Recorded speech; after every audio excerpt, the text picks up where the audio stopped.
Hello students, चलिए आज हम बात करते हैं कोऑर्डिनेट ज्योमेट्री का सेक्शन फार्मूला के बारे में बात करते हैं। चलिए सेक्शन फार्मूला, जैसे आपके पास क्या है, एक कार्टेशियन प्लेन है AX dash OX YO Y dash, एक लाइन है AB, ये एक लाइन है AB, एक पॉइंट P जो है इस लाइन को m/n में इंटरनली डिवाइड करता है। सेक्शन फार्मूले में दो चीज़ आती है, पहला होता है आपका इंटरनली डिवीज़न,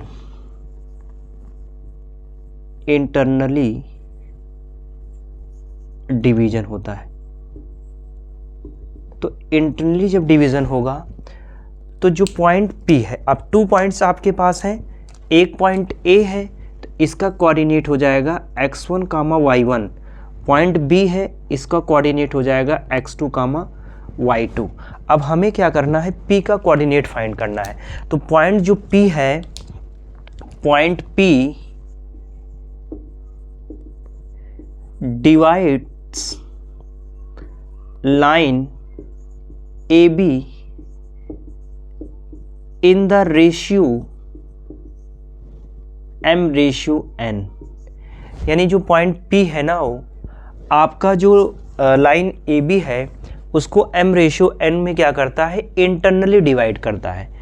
इंटरनली डिवाइड करता, कहने का मतलब क्या हुआ, AP रेशियो PB जो है वो m रेशियो क्या है, n है।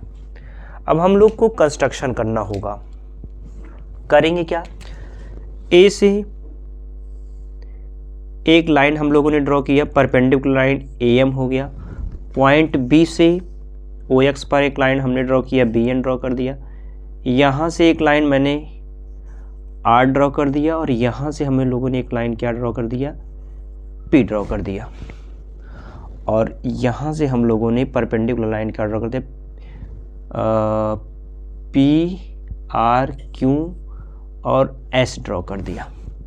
तो आप देखेंगे इस पर ये लाइन परपेंडिकुलर तो ये 90 बनाएगा, इस पर ये परपेंडिकुलर 90 बनाएगा, इस पर हम लोगों ने ड्रॉ किया ये 90 बनाएगा। तो अगर आप देखेंगे तो जो आपका ड्रॉ, यहाँ पे लिखते हैं draw AM perpendicular OX, BN perpendicular OX, PQ perpendicular BN, AR perpendicular BN, PS and PS perpendicular AR। अब A का कोऑर्डिनेट x1, y1 है। अगर A का कोऑर्डिनेट x1, y1 है तो ये आपकी डिस्टेंस x1 हो जाएगी और ये डिस्टेंस y1 हो जाएगी। इसी के अकॉर्डिंग अगर चलेंगे तो B का कोऑर्डिनेट x2, y2 है, तो यहाँ से यहाँ तक की जो डिस्टेंस होगी वो x2 हो जाएगी और ये जो डिस्टेंस होगी आपकी क्या हो जाएगी, y2 हो जाएगी। हमें P का कोऑर्डिनेट चाहिए, तो P के कोऑर्डिनेट को हम लोग क्या करते हैं, x, y लेट कर लेते हैं। इसको थोड़ा सा हम लोग क्या करते हैं, प्रोड्यूस कर देते हैं। तो अब ये बताओ कि जब इसको हम लोगों ने प्रोड्यूस कर दिया तो यहाँ पर इसकी जो डिस्टेंस P का कोऑर्डिनेट x, y है, तो ये कोऑर्डिनेट आपका हो जाएगा x, ये आपका क्या हो जाएगा, डिस्टेंस। यानी P का कोऑर्डिनेट x, y है तो x के पर डिस्टेंस होगा वो x एक्सिस पर डिस्टेंस x होगा, और y एक्सिस पर जो होगा ये x, y है तो ये डिस्टेंस आपकी हो जाएगी y। ठीक, अब बताइए ये y है और ये y1 है, तो आपके पास ये जो डिस्टेंस होगी PS, ये जो PS डिस्टेंस होगी ये y माइनस y1 होगा। और इसी के अकॉर्डिंग देखो तो ये डिस्टेंस x और ये x1 है, तो आपका जो AS डिस्टेंस होगा वो होगा x माइनस x1 हो गया। ऐसे आगे चलेंगे। अब ये बताओ, ये डिस्टेंस x2 है और ये x है, तो अगर हम पी क्यू की डिस्टेंस की बात करेंगे तो x2 माइनस एक्स हो जाएगा, ये हो जाएगा आपका x2 माइनस एक्स, यानी ये डिस्टेंस x2 हो गई, ये x हो गया, तो बचा आपके पास x2 माइनस एक्स हो जाएगा।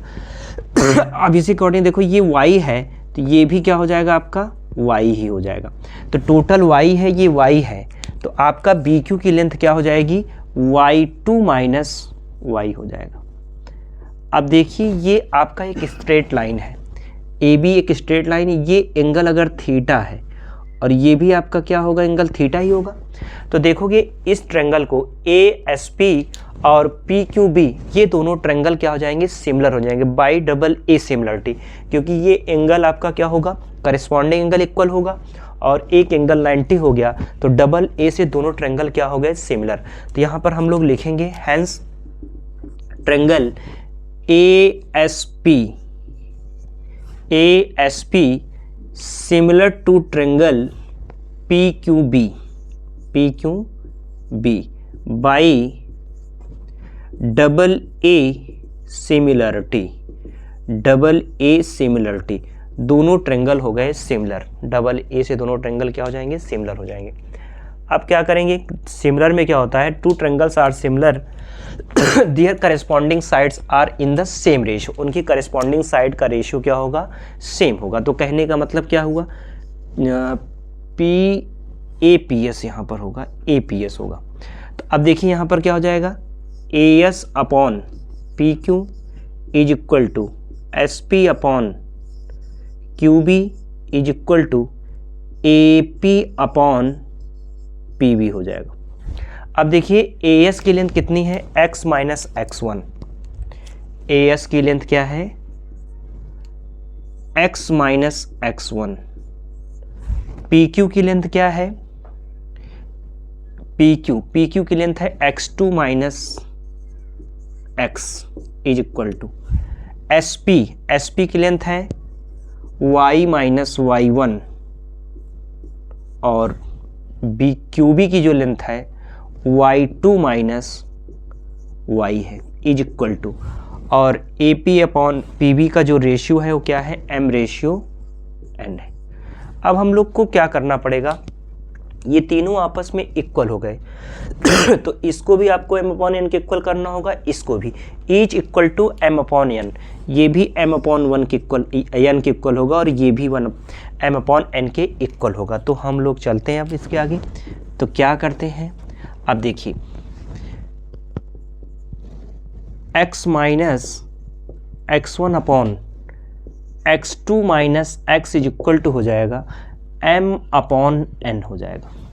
क्रॉस मल्टीप्लिकेशन करेंगे, इसका मल्टीप्लाई इधर होगा, इसका इधर हो जाएगा, तो जब इसका मल्टीप्लाई हम लोग करेंगे तो क्या आ जाएगा nx minus nx1 is equal to m का करेंगे तो mx2 माइनस mx हो जाएगा। यक्स को एक साइड में करेंगे और तो वो क्या जाएगा mx को इधर ट्रांसफ़र कर देंगे तो आ जाएगा mx plus nx is equal to mx2 और इधर आएगा ट्रांसफ़र हो जाएगा माइनस nx1 तो nx1 हो जाएगा। अब देखिए यहाँ पर दोनों में x कॉमन दिख रहा है, x अगर कॉमन लेंगे तो यहाँ पर हो जाएगा m plus n is equal to mx2 plus nx1 हो जाएगा। तो यहाँ से x का जो कोऑर्डिनेट मिलेगा, x की जो वैल्यू मिलेगी mx2 plus nx1 upon m plus क्या हो जाएगा n हो जाएगा। तो ये तुम्हारी वैल्यू किसकी हो गई, x की वैल्यू मिल गई। अब हम लोग क्या करेंगे, जैसे हम लोगों ने x वाला टर्म m अपॉन n के इक्वल किया वैसे y वाला टर्म्स भी m अपॉन 1 के n के इक्वल करेंगे and y minus y1 upon y2 minus y is equal to m upon n। Cross multiplication यहाँ भी करेंगे, इसका मल्टीप्लाई इधर, इसका इधर, तो हो क्या जाएगा, आ जाएगा ny minus ny1 is equal to my2 minus my हो जाएगा। y को वन साइड में करिए तो यहाँ पर हो जाएगा my प्लस ny और ny1 को ट्रांसफ़र कर देंगे तो my2 प्लस ny1 हो जाएगा। y कॉमन लेंगे तो आ जाएगा m plus n is equal to my2 plus ny1 हो जाएगा। y इज इक्वल टू हो जाएगा my2 plus ny1 upon m plus n हो जाएगा। तो ये कोऑर्डिनेट आपको मिल गया कितना, y का कोऑर्डिनेट मिल गया। तो इस तरह से अगर आप देखेंगे कि कोई भी लाइन अगर m/n में डिवाइड होती है तो p का जो कोऑर्डिनेट होता है, p जो है x, y है, तो इसका जो कोऑर्डिनेट होगा p mx2 plus nx1 upon m plus n comma my2 plus ny1 upon m plus क्या हो जाएगा, n हो जाएगा। ये आपको क्या मिल गया, ये फार्मूला मिल गया कि p का कोऑर्डिनेट क्या होगा। ठीक, तो अगर कोई भी पॉइंट किसी भी लाइन को m/n में इंटरनली डिवाइड करनी है सेक्शन फार्मूला, तो उसका कोऑर्डिनेट होगा mx2 plus nx1 upon m plus n कामा my2 plus ny1 upon m plus n होता है। अब इसके बाद आता है आपका mid point formula. Mid point formula, mid point formula. अब मिड पॉइंट पे क्या होता है, अगर जैसे ये देखो P जो पॉइंट है AB का अगर मिड पॉइंट है, कहने का मतलब क्या है, P is the mid point of AB। अब बताओ P अगर AB का मिड पॉइंट होगा तो इसका मतलब जो m/n में डिवाइड हो रहा है वो m जो n है वो किस में डिवाइड होगी, 1:1 में होगी। क्योंकि कोई भी अगर पॉइंट है मिड पॉइंट पर होगा तो जितनी लेंथ आपकी फर्स्ट पार्ट की उतनी सेकंड पार्ट की होगी। तो इस तरह से दोनों का जो रेशियो होगा वो 1:1 ही होगा। तो किसी भी लाइन का अगर मिड पॉइंट अगर कोई दिया गया है तो वो जो लाइन होगी वो इंटरनली 1:1 में ही डिवाइड होगी। तो यहाँ पर m/n की वैल्यू क्या आ गई, 1:1 ही आ गई। अब हमें p का कोऑर्डिनेट निकालना है, फाइंड करना है। तो कोऑर्डिनेट ऑफ p तो इज इक्वल टू क्या हो जाएगा, देखिए क्या करेंगे, m की जगह 1 रखेंगे, 1 into x2 plus 1 into x1 upon 1 plus 1 हो जाएगा, और comma 1 into y2 plus 1 into y1 upon 1 plus 1। हम लोगों ने क्या किया, जहाँ पर m की वैल्यू थी और n की थी वहाँ 1 रख दिया, यहाँ भी 1 1 1 1 1 1 1 1 तो यहाँ भी 1 1 1 1 1 1 रख दिया। अब इसको जब सॉल्व करेंगे तो क्या आ जाएगा, 1 का x2 से मल्टीप्लाई x2 होता है, और ये क्या होगा, x1 का 1 से x1 हो जाएगा, 1 प्लस 1 2 हो जाएगा। ऐसे यहाँ y2 का 1 से करेंगे तो y2 हो जाएगा, y1 का 1 से करेंगे तो y1 हो जाएगा अपॉन 2 हो जाएगा। तो कहने का मतलब क्या हुआ, मिड पॉइंट फार्मूले में क्या होगा, p का जो कोऑर्डिनेट होगा वो क्या होगा, x1 प्लस x2/2 कामा y1 प्लस y2/2। यानी कहने का मतलब क्या हुआ, sum of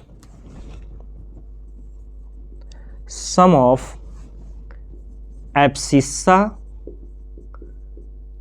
by 2 comma sum of ordinate by 2। तो ये आपको क्या मिल गया, p का कोऑर्डिनेट। तो जो p का कोऑर्डिनेट होगा उसमें हम लोग क्या करेंगे, sum of abscissa by 2 upon sum of ordinate by 2। तो फार्मूला याद करना है, x1 plus x2/2 y1 plus y2/2। ये हो गया आपका मिड पॉइंट फार्मूला। उसके बाद आपको सेक्शन फार्मूला हम लोगों ने बताया, ठीक, और आगे हम नेक्स्ट क्लास में बात करेंगे, ठीक।